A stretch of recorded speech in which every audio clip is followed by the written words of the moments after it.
el destino final yo creo que es tratar de que se extienda la guerra a Irán, que Irán, que ya ha sufrido ataques en su propia capital, allí asesinaron al líder de Hamas, asesinaron a generales en el consulado en Damasco, en Siria, y también un general murió en estos ataques en Beirut. De manera que Irán necesita y va a tener que dar algún tipo de respuesta, pero el propósito de que entre Irán en una guerra con Israel es para convertir esto en una guerra de Estados Unidos, y que Estados Unidos intervenga directamente y sacar a Israel de este callejón en que se encuentra, en que es capaz, gracias al armamento norteamericano, de provocar inmensos daños, como tú lo has señalado, dolorosos. Ya hay más de 1.000 muertos en el Líbano desde que empezaron los ataques, pero ellos no han logrado el objetivo militar principal, político y militar, que es conquistar Gaza, establecer allí un territorio seguro para ellos, terminar con la resistencia. Eso no lo han logrado, todo lo contrario. Han logrado aumentar la resistencia, incrementarla a prácticamente todos los países de la región, con o sin sus gobiernos. Creo que no hay que contar con los gobiernos árabes en su mayoría para nada. Y Israel necesita que este conflicto se internacionalice, puesto que no logra sus objetivos, que son controlar toda la región, como lo manifestó claramente el año pasado y este año Benjamín Netanyahu en Naciones Unidas.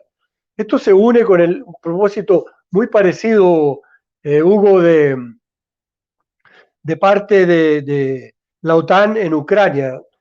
Ucrania no puede ganar esa guerra y necesita que este conflicto de la OTAN con Ucrania, de la OTAN con Rusia en suelo ucraniano se manifieste como una guerra abierta de la OTAN contra Rusia, porque de otra manera es completamente imposible que ganen.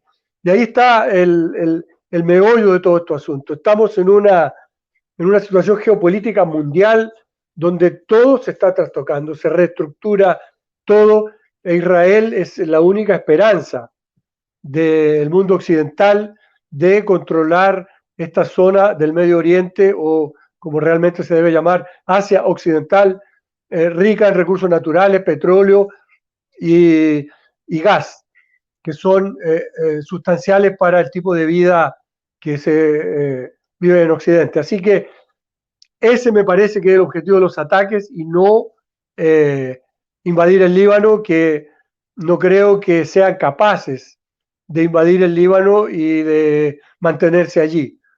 No se excluye una incursión, un ataque, más matanzas, porque eso es lo que logran. Matan, asesinan a miles, pero si nos fijamos, no hay dominio territorial en Gaza y tampoco en el Líbano.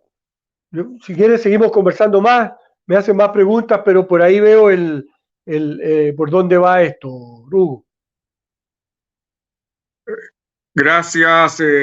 Bueno, acá también nos está acompañando ahora Patricio Meribel. Compañero, buenas. Pato, Nico, bueno, cualquier consulta, comentario sobre lo que está planteando nuestro buen amigo y invitado Alejandro Quir. Una veces uno le parece extraño esto que tú comentas, que los países árabes no brinden su apoyo a Palestina, al Líbano. ¿Cuál es la explicación? Aparte que esos países que eventualmente están todos entregados a Estados Unidos, pero ¿hay alguna razón más de fondo dentro de todo esto? Bueno, no hay nada de nuevo en esto. Todos esos países, digamos, estoy hablando no de Siria, no de Yemen, por supuesto, que son parte del eje de resistencia. Estoy hablando de Jordania, de los otros países árabes que están ahí, Arabia Saudita, con la excepción de varios, ¿no? Argelia ha tenido una posición, pero tradicionalmente todos estos países han traicionado al pueblo palestino. Los pueblos no, los pueblos se han manifestado siempre en favor de la lucha del pueblo palestino, pero sus gobiernos, muchos de estos gobiernos, por ejemplo, Jordania es un país inventado en la distribución de influencias que se hizo a principios del siglo pasado, después de la Primera Guerra Mundial, de todo el territorio de Asia Occidental. Entonces Jordania fue un país inventado por Gran Bretaña. Inventaron una monarquía hashemita que es minoría étnicamente en el país, la mayoría son palestinos, y reformularon el mapa, y entonces ahí están los Emiratos Árabes Unidos, que son monarquías feudales que están en todo el Golfo Pérsico, los Emiratos, Qatar, Bahrein, todos estos países son monarquías feudales que son propiedad de familias, propiedad del país entero, donde no hay elecciones, donde no hay democracia de ningún tipo, donde las mujeres siguen sometidas a estar arrinconadas como sector social, de manera que estos países tienen mucho que ganar en su alianza con Estados Unidos y muy poco que ganar si es que se libera el pueblo palestino y se libera también el mundo árabe. Es decir, que los pueblos, estos que se conviertan, por alguna así decirlo, en democracias, que se eliminen esas monarquías feudales, que se elimine un emir es el propietario de su emirato. Arabia Saudita, esto creo que hay que recordarlo siempre, se llama saudita porque el dueño de Arabia Saudita es la familia Saud, es la Arabia de la familia Saud. Y así los Emiratos, fíjate que nuestro presidente Gabriel Boric, hablando contra Venezuela, lo hizo desde los Emiratos Árabes Unidos, que es uno de los grandes promotores del terrorismo wahabita, de los grupos, por ejemplo, como el ISIS y otros que actúan cuando conviene en Siria, en África, en varias partes. Todos estos países tienen grandes bases norteamericanas y férreas alianzas de sus dirigentes con Estados Unidos y con la OTAN. Así que no hay nada que esperar de ellos, pero sí de sus pueblos, que son, por supuesto, árabes y que respaldan a sus hermanos. Pero no se ha manifestado esto nunca, hace mucho tiempo, en un cambio político en aquellos países.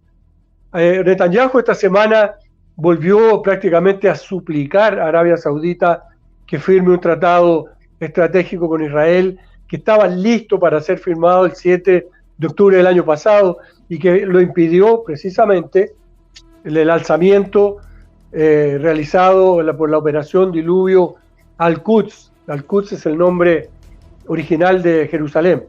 Y este alzamiento, que fue el inicio de toda esta nueva violencia, impidió, y Arabia Saudita ni siquiera estuvo presente en el discurso, porque Arabia Saudita ya se ha incorporado al grupo BRICS, está en otra dinámica que es precisamente impuesta por las economías de los países euroasiáticos, que en el fondo este es todo el problema. Los países euroasiáticos están impulsando el fin de esta economía neoliberal occidental basada en el capital financiero, están reestructurando el capitalismo, son los países emergentes, los países que van en la iniciativa económica mundial, y Occidente está en retirada estratégica tratando de mantener sus posiciones de poder, sobre todo con respecto a los recursos naturales. Todo esto es súper complejo y es imposible dar aquí una cátedra, pero ahí está el riesgo y el interés, por ejemplo, que tienen sobre Venezuela. Es lo mismo, es exactamente lo mismo. Alejandro, ¿cómo estás, colega? Hola, Hugo, un abrazo grande. Preguntarte justamente eso, que se ve que estamos lejanos del conflicto, pero no lejos. O sea, América Latina es un lugar de paz, entre comillas, con conflictos internos, pero ¿cómo nos va a rebotar a nosotros lo que está pasando en Palestina, lo que está pasando en el Líbano? Y sobre todo porque está cambiando las normas nucleares. O sea, el presidente Putin dijo que cualquier ataque convencional que reciba Rusia va a tener una respuesta nuclear. Y Israel tiene más de 3.000 armas nucleares, que está ahí, y es el único país que tiene armas nucleares por ese sector. ¿Qué tan cerca estamos de una guerra nuclear? ¿Y cómo nos está afectando esta actual situación a América Latina, Alejandro? ¿Cómo lo ves tú? Bueno, América Latina, nosotros hemos visto que periódicamente viene a recorrer la región, sobre todo Argentina, Chile y Perú, la jefa del Comando Sur norteamericano. Y en todos estos viajes y en todos los acuerdos que se han firmado con Estados Unidos y con la Unión Europea sale una sola palabra clave: litio. Venezuela es el país que tiene las mayores reservas de petróleo del mundo, pero también importantes reservas de gas y de metales raros que se usan en la industria de la computación, de la cibernética. Por tanto, Estados Unidos, en este conflicto global que tiene principalmente con China, pero con todos los países euroasiáticos y sobre todo este tema del BRICS, está buscando asegurar los recursos naturales que le permitan librar una guerra que yo creo que ellos consideran inevitable con Rusia y con China por el control de la economía mundial. Esto pasa con las potencias en decadencia. No hay ningún cambio global que se haya realizado en la historia, ni global, ni provincial, ni regional, que no se haya realizado con guerras. Todos los cambios del mapa en el mundo son guerras que se han producido desde que hay sociedades organizadas, o las tribus iniciales. Por tanto, la lucha por el territorio está allí, y ahora está la lucha por el control mundial, que Estados Unidos ya no lo niega, nadie lo niega. La hegemonía que está perdiendo rápidamente en favor de las economías emergentes. Y esto no es un problema, Patricio, de político, de propósitos que pueda tener malvados o bondadosos de nadie. Es un sistema económico neoliberal basado en la especulación financiera, perdón, la desindustrialización que se está agotando en favor de los países cuyas economías funcionan basadas en los productos reales que producen sus economías. Es el caso principal de China, de la India, de Brasil y también de Rusia. La especulación financiera no es la principal motivación, base económica de esos países. Y eso es lo que está cambiando en el mundo, este sistema donde hay 10 veces más masa monetaria que lo que respaldan las economías, es lo que está crujiendo. Y esto no empezó con la guerra en Ucrania, empezó, yo diría que la bandera se alzó en 2016, cuando Donald Trump ganó la elección norteamericana en contra del establishment norteamericano, buscando reindustrializar Estados Unidos, crear puestos de trabajo, porque se caracterizaba ya Estados Unidos en ese momento, 2016, por una crisis espectacular que todavía continúa, por supuesto, de la infraestructura, de los puertos, los aviones. Las empresas se iban, Estados Unidos ya no fabrica prácticamente nada, con excepción de la industria de guerra y la industria de Silicon Valley, que son la alta tecnología de la computación. Entonces, este Estados Unidos, reducido a su papel de comprador de productos de otros países, genera una gran pauperización social que incorpora por primera vez a decenas de millones de blancos. Esa es la base, esa clase trabajadora blanca, pauperizada o desplazada, es la que es la base de Donald Trump.